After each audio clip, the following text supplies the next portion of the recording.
Okay, hello, good morning. Ngayon papakita ko sa inyo isa ko pang project. Marami akong project para tayo nasa Quezon City. So ito nga yung una kong project. Yan, dati ano yan, parang ditch. Tapos tinambakan ko. Tapos ganun din to. Actually nauna to. Kasi mas maliit Kumbaga tin-experiment ko.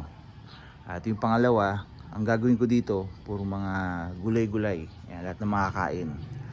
So meron na ngang kamatis, tapos mga maliliit na yan, papaya. Hintayin ko na lang lumaki. Yung soil niyan, hintayin ko na lang medyo mag-decompose. Yan, kasi puro mga ano yan compost materials. Mga kitchen scraps, tsaka atay ito, wood shavings. Ganun. Kusot, nahingi ko lang yun. Tapos meron nga kamatis. Ito nag-recover dahil nga mainit nakaraan. Ganun din to, nagre-recover. Yan. Tapos mga halaman na yung mga magagandang halaman. Ayan. Madali lang naman yan. Kalachuchi. Yan. Hindi ko alam kung ano to. Pinutol-putol ko lang yan Tapos dumami naman siya. 4 na yan ngayon. Yung isa kong project na mapakita, ito naman sa labas. Ito yung project 3. Ano yan? Mga tambak-tambak din yan na pinahukay ko. Yan. Tapos tinanggal na yung mga bato. Yan. Tapos malinis na siya ngayon. Medyo ano yan, mataas na yung pakita ko.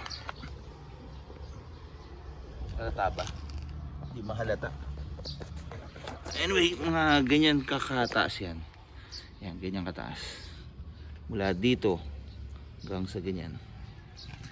Yan. Tapos yan, lagyan ko na to ng malunggay. So kumuha lang stick, ayun dyan. Tapos lagay mo lang yan dyan, dilig-diligan mo. Tapos ano na yan, magkakaroon na ng shoots. Yan. Tapos yung extra bermuda nilagay ko dito. Ito yung sinasabi ko. Yan, ang daming mga kalabasa na tumutubo dito kasi karamihan ng mga nakukuha ko, kalabasa, kangkong, mais. May tumubo nga mais dito nakaraan, tinanggal ko lang kasi na-curious ako kung ano yun. Sa pagbunot ko mais, papakita ko yung picture kung na-save ko pa. Yan. Tapos yan, katulad nito nakita ko ngayon. Ito, kung ano man yan, hihintayin ko na lang. Tapos pag kalabasa na naman, tatanggalin ko na. Yan, ito yung pangatlong project ko. Tapos ito yung pang-4. Tapos dito ako na-injured kasi na pinapala ko yung kumbaga dinudurog ko, kaso tinamaan yung daliri ng pako. Kaya yun, na-injured ako ng mga 4 na araw ganyan. Anyway, ito yung kalabasa na sinasabi ko, tumutubo nga siya. Ayan. Kasi ito uni kong ginawa syempre. Tapos pag ganun ako. Ayan. Tapos dito eventually, ayan, merong tumubo. Inayaan ko na lang. Tapos yan, ngayon, ganyan na siya. Ayan. So, pakita ko sa inyo itong mga ito, kangkong. Ayan, mga dinurog-durog ko na yan yung sinasabi ko, pinapala ko. Yan, dinudurog ko ng ganun. Ayan. Kasi may mais. Ayan. So pagka pinipick up ko naman siya sa palengke. Yung mga nila, pinag putulan. Yan. Kasi siyempre binibenta nila yung mais yung maganda na. Yan. O kaya yung mga kangkong, pinuputol nila yung may mga ugat. So yan, ganyan dami. Meron ding mga kamatis. Siguro hindi na magagandang kamatis. So basically, siya, parang siyang isang ganyang bag. Tapos malinis naman yun. Siyempre, pag ganyan, nilagay ko yan, basura yan. Pero ang loob niyan, mga pinaggayatan. Mostly dry yon. So yun, kinukuha ko.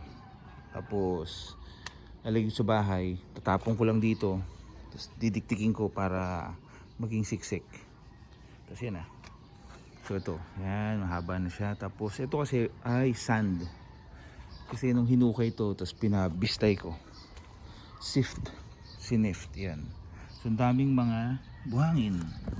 So tinabi ko lang dyan kasi hahalo ko rin yan para hindi masyadong sayang.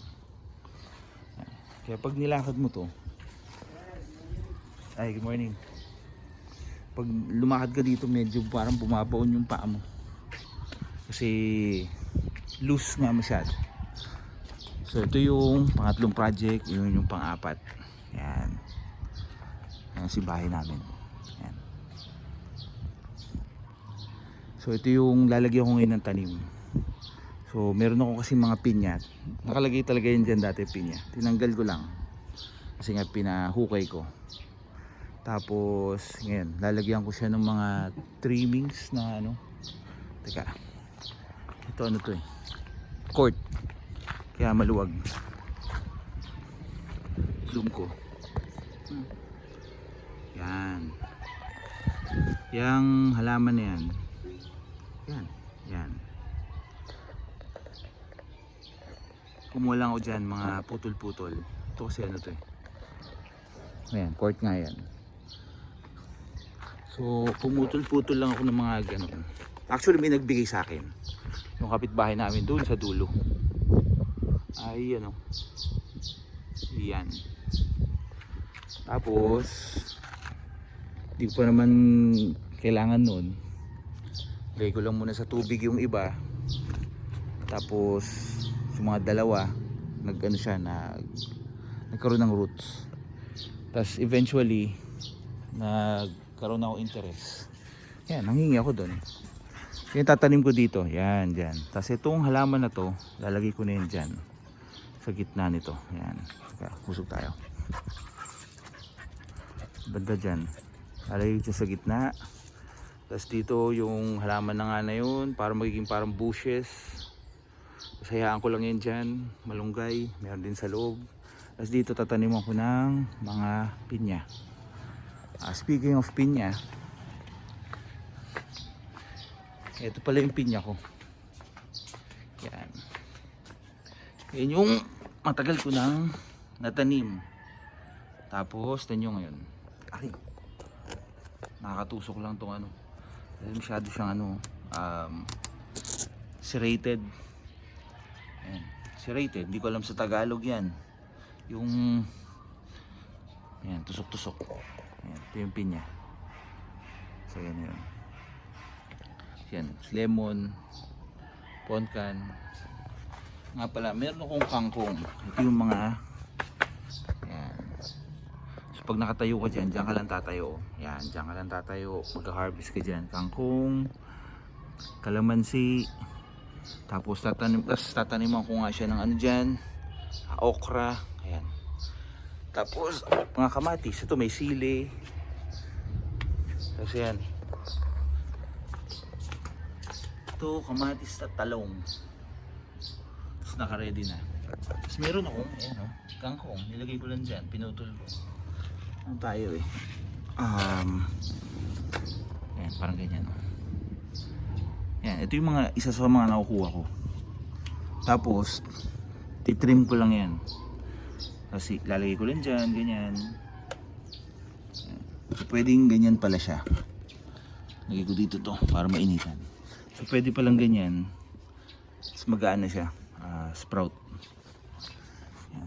Itong hobby ko na to, nagsimula lang yan sa pagko-compost.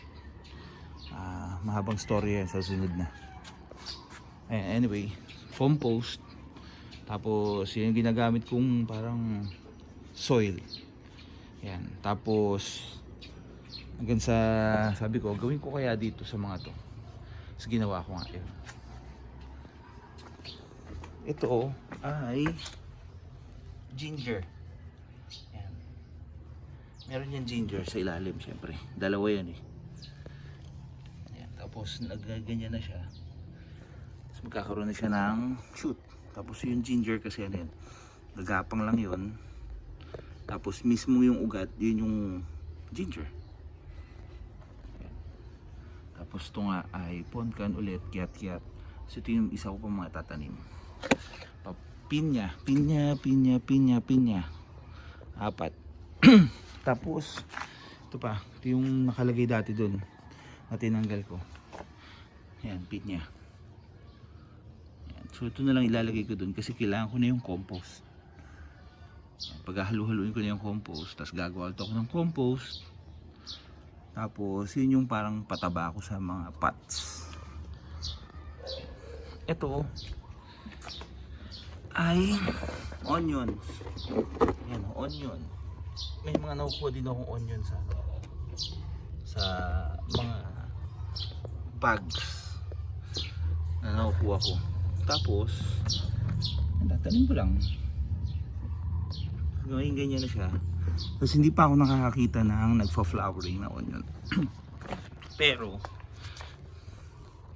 ito kasi ano to eh, yung onion na ano, yung shoots lang tawag dun. Basta nakalimutan ko yung tawag dyan. Ano to, yung maliliit lang siya, wala talaga siyang onion sa ilalim. Tapos yan eh, pinag-experimentahan ko lang kasi ito yung compost bin ko kasi to. Sa mga compost ko rin yan. Ganito itsura pala ng ano, compost, para siyang lupa. Yan. Tapos nag-hold yan ng moisture, kaya siya mataba. Ito yun nga, yung kung ano man yun, kalimutan ko. Tinanim ko lang dyan, tinusok ko lang, tapos naging ganyan. Tapos alam ko magkaganyan yan. Yan. Yan, ganyan din yan. Para yun yung i-harvest mo at magiging onion seeds.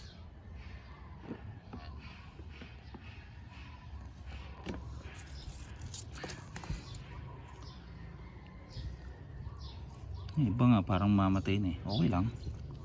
Wala naman yan eh. Ito nga tanggalin ko nga para tsura nito. Ayan, ganyan lang siya. Nilalagay sa Shanghai. Ayan, ganyan. Ayan. Pag binibili mo sa palengke yan, ganyan eh. Tapos, ayan, ginawa ko, tinanim ko lang. Lagay ko dyan. Ayan. Tapunan mo.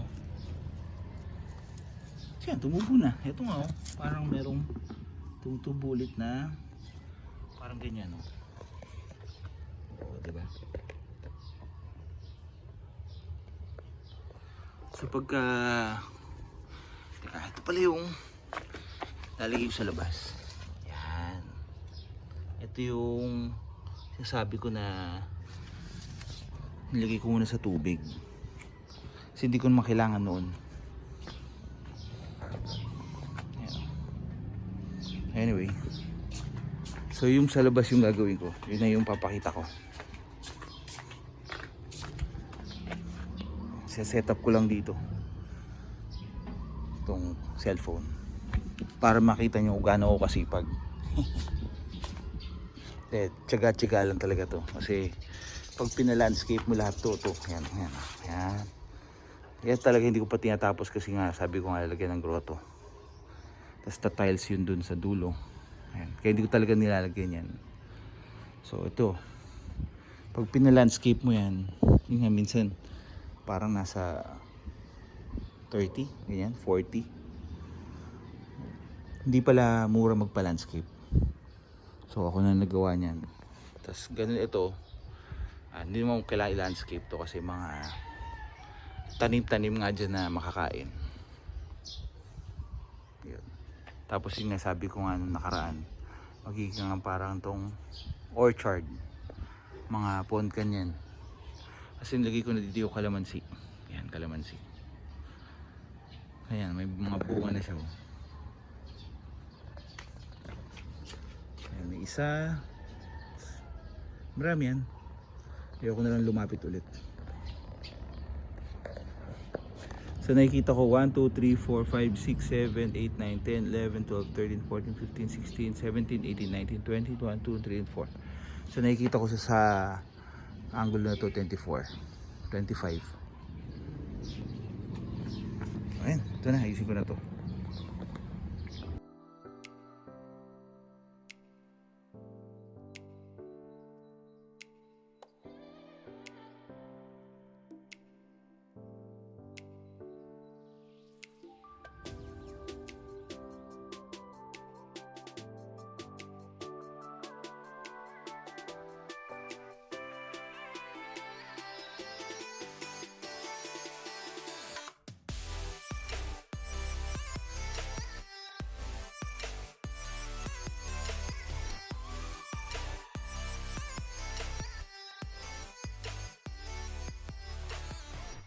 Ay. Ito yung itsura ng ano niya, yung soil. Ayan. So ano yan, puro compost din yan, diba? So buhaghag. Ayan. Tapos sinaluan ko lang ng ano yan, ng soil din syempre. Hindi mo pwedeng purong compost lang. Ayan. So parang katabaan niya dyan.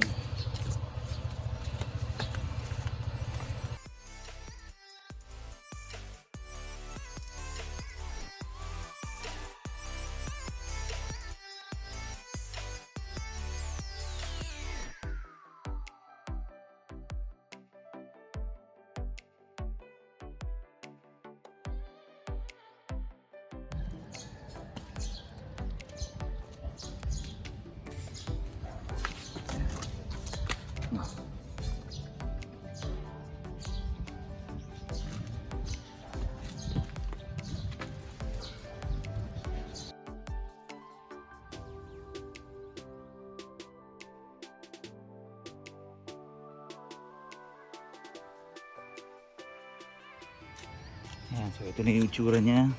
Tanim ko na. Tapos katusok-tusok ako. Ayan. Tapos didiligan ko na lang yan. Tapos sabi nga lalagyan ko yan ng yung halaman na doon. So ito yung tatanim ko. Yan, dalawa nga yan. Tapos ito yung aking thought process. Ayan. So tatanim ko muna yan dyan or dito. Ano maganda? Yan. Diyan muna. Tapos after nyan dalawa na yan, tatanimin ko dalawa ulit dito.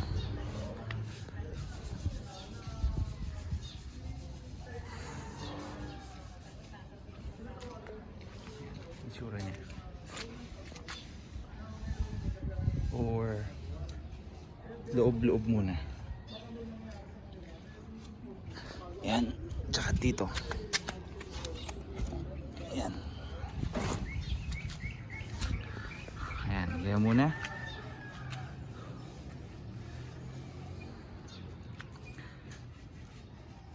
Tapos tatanim ako na lang sa labas. After.